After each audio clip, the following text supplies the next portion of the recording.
Well, howdy diddly dandy there, chums, to Sci, Captain of the Steves, and today, chums, for you guys out there in the viewerverse, I've got a review of the year of 2022 in No Man's Sky. Heck yes, I have. So what did 2022 bring into the verse for us players? Well, it brought in quite a lot of cosmetic stuff, including gnarly capes, which this guy's wearing right now. I mean, look at it. It looks amazing. Yeah, you can't see it. Heck no, you can't. No, although we've got these glorious capes, all we see in multiplayer is what looks like a cooker ring on people's backs. That's a real shame, because yes, what's the point in a cosmetic that you can't cosmetically show off? Yeah, freaking awesome. Well, at least we can put them on inside of freaking verse. You can't inside of Nintendo Switch. We've also got these lovely solar ships, which I'm going to be getting into in a moment. Yes, people, heck yes I will. But yeah, awesome stuff. We've also been added in 2 new missions inside of the Nexus Cube. If you're on Switch though, if you're on Switch, you can't see any missions. Is it by design? Is it a bug? Is it a feature? We shall never know. But yes, we've got 2 new ones. Hacker Sentinel Pillar. Oh, for fudge's sake, fudge off. I've been sent an invite. Decline a mondo. Hacker Sentinel Pillar. And there's also another one to take out a load of freaking nasty sort of worm creatures on planets. I am kind of hoping though that they upgrade this screen to allow us to rerun any of the expeditions whenever we like. Yes, we have had the Redux, but it'd be nice to actually hit them up whenever we wish rather than just at Christmas and festive periods. Heck yes it would. Anyways, so there we go people. We've got 2 new missions inside of the Nexus Cube. We've got some awesome solar ships. We've got capes that can't be seen.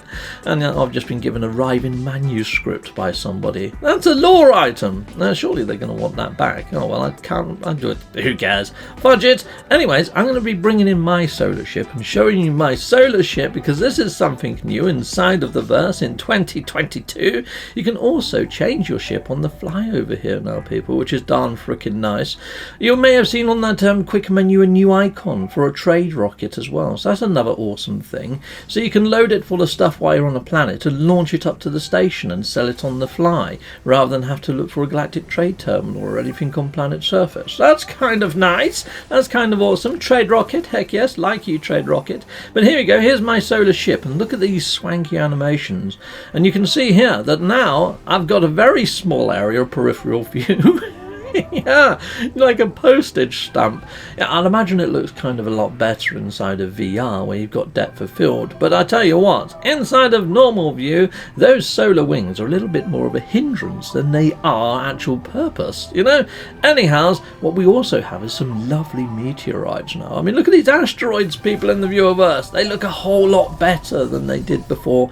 And now you can actually get decent space photos without having a shed load of asteroids in the background of every single photo that you take, because they're a lot more sporadic. But when you come across a patch of them, there's loads of them, which is freaking ace. And yes, you get rarer materials from some of the gnarlier coloured ones. It makes a heck of a lot more sense now. It ups space exploration for me and makes it feel a little bit different from each different system that you jump in, because these asteroids do have quite a lot of variety to them, which they didn't have before. So I'm liking that. I'm liking that change. Heck yes I am. Now I've just flown past a frigate fleet there. I thought that might have been my own freighter, but it isn't. I want to call in my own freighter, people in the viewerverse, because I want to show you my frigate fleet, because my frigate fleet has got some interesting extras. Heck yes, that's what I would call them right now, because I don't want to give the game away. But look at the actual warp animations as well when things warp in.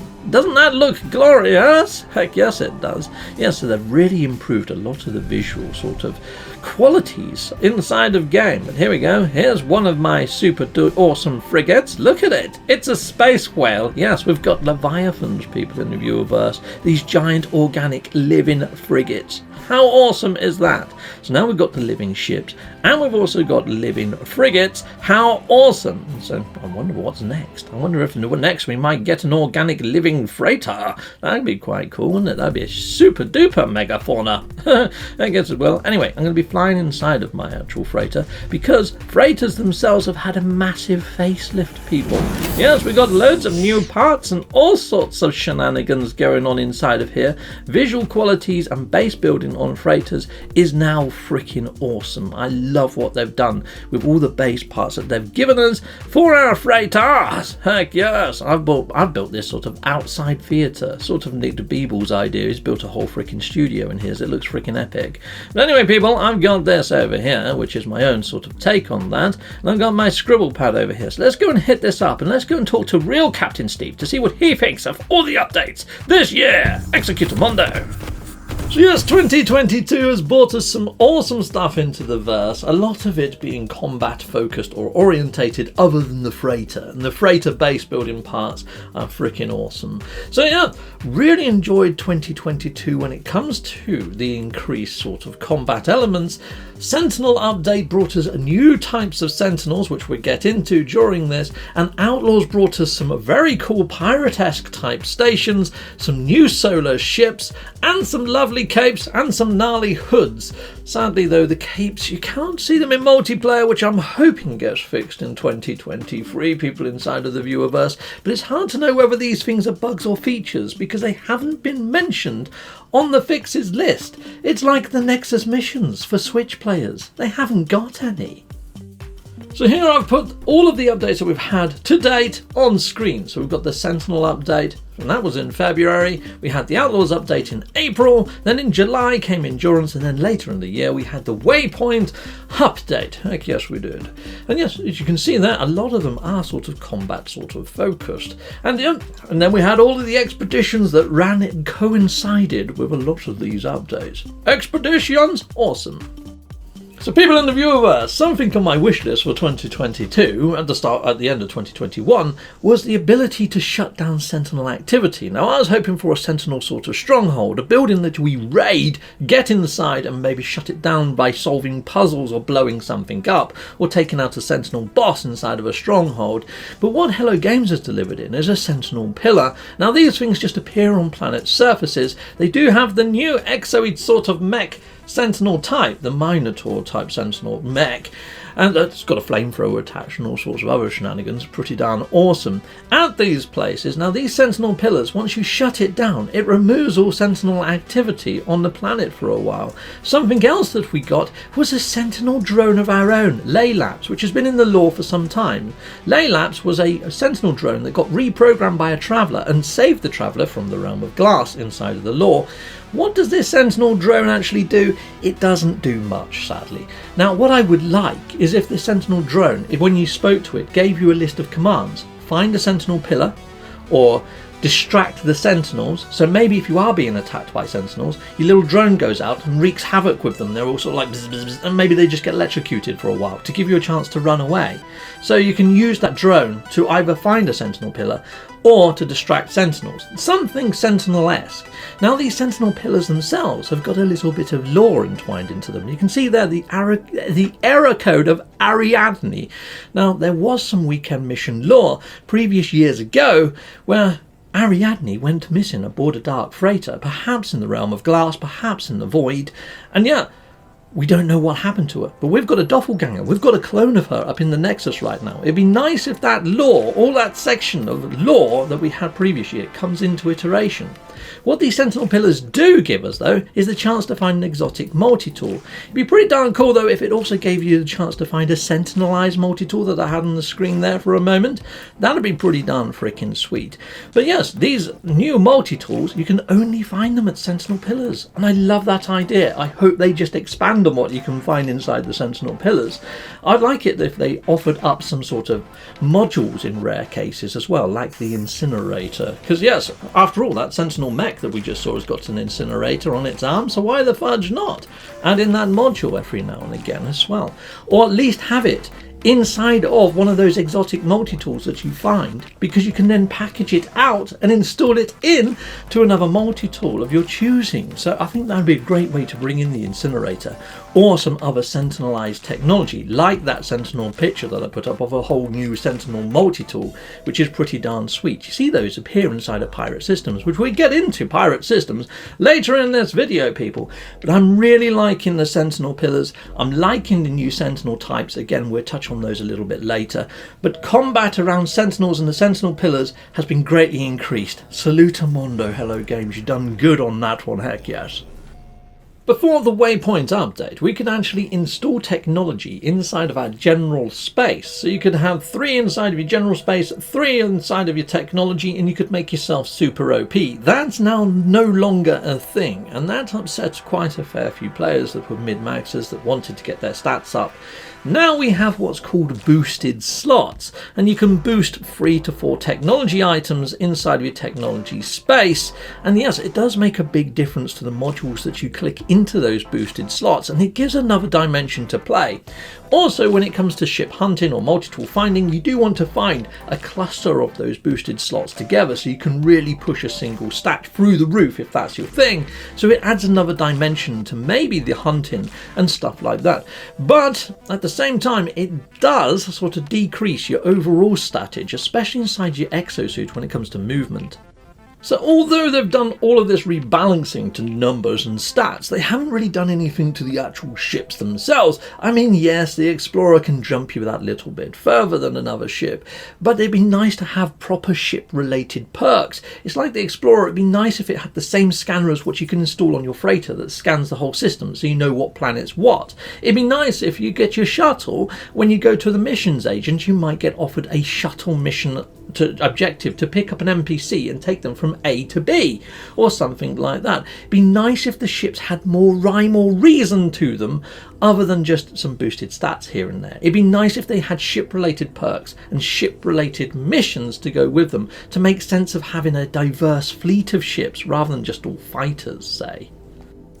Right now, people, we have got these new outlaw stations. Brilliant! Excellent! We now know where pirates live. Brilliant! Which is something that people have been asking about for freaking eons. Where do all these pirates bloody come from? Now we know. They come from these outlaw stations that are now in game.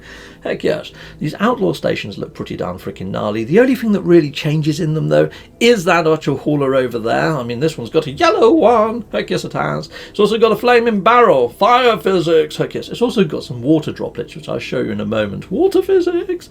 Anyway, they've also got this big broken station core at the back that when you hit it up, it says glass, glass, glass, glass, glass, which may be a hint that maybe we might be able to travel into the realm of glass one day, but right now it's just a text reference, or is it? I mean, we've had new Sentinels appearing inside of the verse, new Sentinel types, people.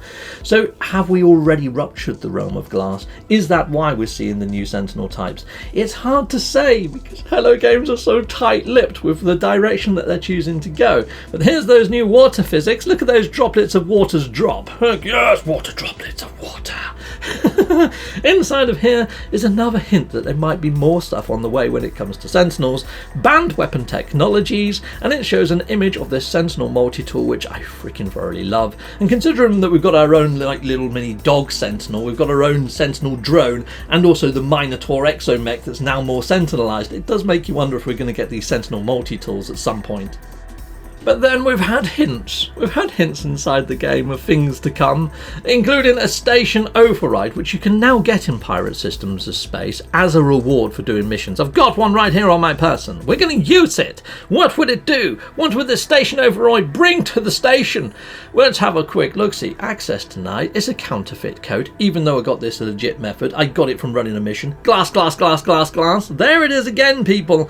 So it makes me wonder whether the station override is going to do something more gnarly, but only time will tell. But like I was saying earlier, people, that time has been well over a year now. Inside of my wish list of 2021 for 2022, I said I really hope that they bring into the verse the station override and what the station override does. Hasn't happened, people. It hasn't happened. Now, the planet that I'm flying down to right now, people inside the viewerverse, is what's called a super exotic biome planet. So it could have a bit of a mixture of different biomes going on its surface. This is about as close to the super formula as we got in game right now. Now, what I would say is we've got something like 16 quintillion planets. We've got something like around about 60 to 80 biomes, if you include these sort of, super exotics that have got various layers that they could have on them. There's probably about 12 or so different types of terrain manipulation that they've got going on these planets. But when you take all of those biomes and those terrain types and you mishmash them and you look at just how many variants there are to those planets, there is nowhere close to 16 trillion types of planet that you're going to come across. And that's probably the biggest sort of crux at the moment, people inside of the game, because you've got this procedural engine, you've got this procedural masterpiece where it's not really delivering procedurally generated planets, it's delivering us these 60 to 80 biome types with terrain different types that are then copied and pasted across the whole entire swathe of those 16 trillion planets. And after a while, you are going to see patterns. You're going to see patterns in all sorts. It's like right now, I'm scanning some airborne fauna, and I'm already thinking, right, well, I've scanned like about 5 different types of bird at the moment on this planet. There's probably not going to be any ground-based fauna whatsoever. And look at this. There's no ground-based sorts of fauna whatsoever. And I come across the same sort of flying creatures from planet to planet. One might have some horns, or it might have a bushy tail on it or something. Yes, a flying squirrel type looking thing.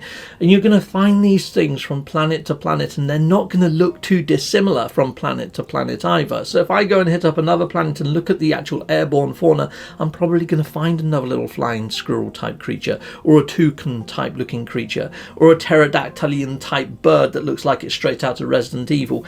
It's patterns, and you're going to see these patterns time and time again, not just on the planet but on the actual fauna themselves.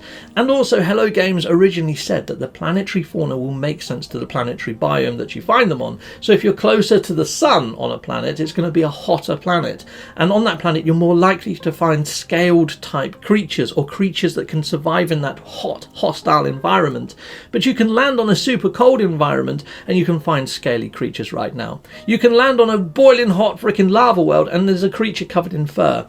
It really doesn't make much believable, tangible sense, because none of that actually got delivered into the verse, and a lot of the planets just feel like copy and pasted planets, to the point that they don't have that sort of livable, breathable variety that was suggested to come into the verse 7 years ago, pretty much. Yes, it's mental. What they actually suggested in GDC 2016 still hasn't been delivered into, and we're in 2022 now. I'm really hoping that some of the variety that was teased and suggested to be in-game comes into game, because we haven't really got that sense of exploration yet that was promised. So more variety, please, Hello Games. So back to what 2022 did bring into the verse. We've got wingmen. Heck yes we do. We've got wingmen. We got wingmen. Heck yes we got wingmen. Do those wingmen though actually project upon sort of your HUD and give you messages like Star Fox? Blah blah blah blah blah blah. No, they do not. No. Oh, can you actually assign them tasks to do, like inside of, say, air combat squadrons, where you can press on the D-pad to scout ahead, or to spread out, or to close defense, or to protect me, or whatever? No, you can't give them commands. They just do whatever the fudge they like. Now, it's great for a photo opportunity. Take the odd photo of you and your crew flying through space. Pretty darn nice. It's pretty good if you haven't got friends to play with, because they do distract the enemy a little bit. But other than that, they don't do nothing apart from get in the way most of the time. I end up launching a rocket with lock-on, and they fly in front of it. Boom, it hits them. Freaking annoying more than anything. I tend to despawn my wingman more so than use my wingman. That kind of sums it up, really. And that's like a lot of the updates from No Man's Sky, sadly. They're brilliant ideas if they had a little bit more depth to them, but they're not. They're like placeholdery type things.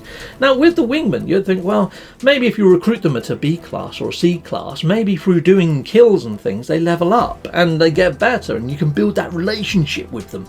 No. The only way that you upgrade your wingman, get this, is you hover over them, select them, and then you press square to pump them full of nanites, and it costs a shed ton of nanites, and you just see their kill counters go up and their experience levels go up. And if you've got enough nanites, you can do it all in one sitting, and it just feels like it's immersion breaking, really shallow depth of play type implementation. I don't understand why they didn't add more depth to this and add a little bit more nuance like I was mentioning. So something I did say they've improved on is the Sentinel combat, because there's more Sentinel types and more Sentinel ingenuity going on, and the AI of the Sentinels is pretty darn cool. So there's these little healer ones that look like they've got a Coke can stapled into the back of them, and they fly over and start healing any Sentinels that are taking damage. Now, all of your weapons have been upgraded too. All the haptic feedback, the way they operate, it just feels a lot better. Combat with Sentinels is far more fun now. But what I would say is to get that walker brain, to get the walker to appear, takes freaking ages. Because you get your wave of Sentinels, but it's the same wave as the first wave. And then, after you manage to destroy that wave, that's when the real second wave comes in. So if you want the Sentinel dog, it takes ages for that to even appear. And the Minotaur, and then the Walker, you're going to be doing combat with the Sentinels for a good 20 minutes before a blinking Walker actually drops in. So that can be really frustrating. I think each wave should pop, and it should pop immediately. So as soon as you get the interaction to say, warning, Sentinel Walker, it should freaking drop then, you know, rather than like 5 minutes later, which is a bit annoying. Now, Colossal Archives and the rewards at the archives, when you go to these machines, they're a one-use item only. So you put one thing in there, and what you get back could be equal or better. But it'd be nice if, rather than get given something like this, it'd be nice if you got given some sort of super rare multi-tool that you just can't get anywhere else. I mean, we've got some beautiful concept art of some awesome multi-tools that just haven't appeared in verse. Put them inside of the archives as rewards of turning in stuff. What that'd be freaking mental. That'd be something to do. Heck yes, I'll be looking for one of those. Or even if it was just a skin that you could apply to a current multi-tool, which would be fine. Yeah, we've got all these extra slots now. So if it was just a visual cue, stick it in there, a bit like the bobbleheads for ships or whatever. Plug it in, changes the look of your multi-tool, but it's the same multi-tool. It would just look awesome, wouldn't it? Running around with that frickin' thing. Heck yes, it would. Now these Colossal Archives, they've got a terminal here called the Explorer's Repository. No, Local Information Repository. You've got an actual log here that says Local Information Register. So it almost feels like the more you discover inside of your actual register, when you go over to the repository, it kind of feels like it should award you something. It kind of feels like they started work on this and for whatever reason that Hello Games dropped it. But this would keep people exploring on planets a lot longer. And you could see it was multiple planets, not just one. So if you do the whole system and maybe come to this machine, maybe it could give you an actual map that would take you to one of those relic sites to improve the chances of you finding one of those super rare multi-tools or a skin for your multi-tool. It doesn't have to just be limited to multi-tools. They could give you some awesome modules for your exosuit or some new skins for your exosuit to make your exosuit look really custom and really gnarly. I would love to have frickin' Nada's frickin' suit. Heck yes I would. But there could be all sorts that they could put inside of these archives based on how much you've discovered. So they have added in some really cool modules like this one, a cloaking device, which is pretty darn freaking epic. But rather than just put it for sale as one of the merchants, how cool would it have been to have found it by doing that local repository stuff, finding a relic, turning it in and getting an awesome module, or even getting the incinerator module. You know, that would be freaking epic, wouldn't it? To actually get one of these things. You would think that you found something amazing inside of the procedural universe. For this to really work though, Hello Games would have to put in a lot of work to bring in some really gnarly modules, some really gnarly multi-tools, and some really cool skins for your actual look and your personalities. Oh, but it would change the game. That'd be awesome. Now, these alien worlds that got brought into the actual iteration some time ago that have only got one alien fauna on, I really wish they would sort of expand that out. Add in maybe a giant Sentinel boss for each of these different planet types. I did a video on Sentinel bosses around these planet types. Check it out in the top right hand corner because it's pretty darn awesome. And yeah, these failed boundaries I'm hoping one day become active and allow us to jump into the realm of glass. And if they did tie in some sort of Sentinel boss on these planets, maybe taking out that Sentinel boss activates that Sentinel sort of, you know, boundary failure, and you just jump through one. You go into the realm of glass for like 16 minutes. Whatever you manage to get from the realm of glass, maybe you take it to the archive. Maybe you can pop something really awesome from there. So it's not just ancient relic sites anymore where you get all these sort of trinkets from to turn in to get something super rare. There's so many ways that they could deliver in new modules, new tech, and new things to find that's got a challenge and got a gameplay element. Now this system itself, you can see here, this planet here, I actually called it Giant Gek-like Fauna because this planetary system did have fauna at one stage, but it's now an abandoned area of space. But there's no real rhyme or reason behind these abandoned areas spaces. But you do find those sort of strange alien planets that got the one exotic fauna on, the trophies, and all those failure boundaries. Or in these systems. Not only that, in these systems, when you fly into the SPAC station, because that's what it's called in these systems, a SPAC station, you fly on in and it says welcome home on your screen, which is really bizarre. And I'm really hoping that these abandoned systems of space might become a place where we can terraform things out, maybe bring in our own discoveries or something. I mean, why does it say welcome home if it's not really a home per se? And if everything's abandoned and there's nobody that makes this their home, why has it got a reference to welcome home? It's just bizarre. I really want to know why they've done this to systems and why they've made these abandoned systems, unless it's just to show off the old style space station. So another unanswered question in 2022 that we got is these myth beacons. I say 2022, they've been there through 2021 as well. They appeared during the Normandy expedition, but for some reason you can buy them across all saves. Myth beacon! There it is right there. It costs you 80 Quicksilver, does fudge in nothing. So I'm wondering whether they might do an overhaul to all the Nexus missions. Perhaps that's why they haven't delivered it to Switch players. Perhaps because it's a work in progress, they figured, well, you know what, it's nearly done, so let's just leave it for a second. But maybe they're doing an overhaul to multiplayer. Maybe that's why we're getting all this jankiness with multiplayer. But again, we don't know. We don't know whether it's a bug or a feature because Hello Games don't list whether they're working on something or not. I wish communication would get better in 2023 with Hello Games.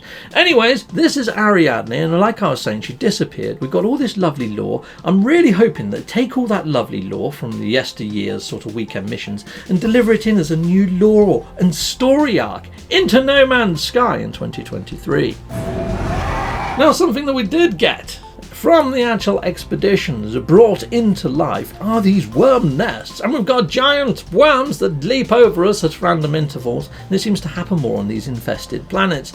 And I'm thinking, is this some sort of worm virus being delivered into the actual verse? I mean, now we can go take out worm nests, these worm burrows, and it does kind of feel like if there was going to be an actualization of a virus inside of a simulation, a worm virus being delivered by jumping frickin' soaring worms and worm nests makes a lot of sense. But it'd be kind of nice if we had some sort of reading on how we're doing on fighting and combating this virus, or have a way to actually cleanse a whole planet or system from a virus, so it feels like we're actually doing something against this infestation, because at the moment it's just taking a stranglehold and we're not given much rhyme or reason as to why it's becoming all sorts of infested. Yeah, it'd be nice to have some sort of story arc around infested planets, or even just a whole freaking expedition around infested planets, and the fact that this is some sort of void creep or some sort of virus that's the Atlas is struggling with, and perhaps why 1616 is happening and things are falling apart slowly. But yeah, so what did this year bring? This year brought in a lot of combat, whether that's sentinelized combat, whether it's worm-based combat. Combat got a massive uplift. Did exploration though? No, exploration still feels a bit lonely, a bit empty. So we all know that there's 4 pillars to No Man's Sky. There's fight, survive, trade and explore. Well, I think fight and survival really got a massive lift this year. It did. Now, previous year, when we got Origins, perhaps that was the explore sort of pillar looked at. And maybe next is going to be trade. So maybe a lot of the stuff that comes with milestones and relationships and the new catalogue and the new UI that we got in Waypoint, maybe it's all leading somewhere. Maybe that's why the update Waypoint was called Waypoint, because it's just a marker to a further better thing, a final destination. So I'm wondering whether 2023 is going to deliver that final destination. Is that destination going to be the realm of glass? Since we've had so many mentions of glass, glass, glass, glass, glass, it does make you wonder. And I'm thoroughly excited for 2023. Heck yes. So there we go, people. There's the roundup of 2022. It was a great year for combat and survival. Let us know inside of the comments whether you thought it was a good year. Overall, I thought it was great, but it wasn't as good as the year that Origins dropped. Heck no. Until next time, goodbye, goodbye, and goodbye again. Well, thank you very much for watching. If you like what you see, please hit a like and a subscribe, and I'd like to say a massive great big thank you to all of my backers over on Patreon and over on YouTube membership. Thanking you, backers. And if you want to support this channel, just don't skip the adverts. That throws revenue down my avenue. Or yeah, just stay with Captain Steve that little bit longer and hit something on this screen. There's merch here now too.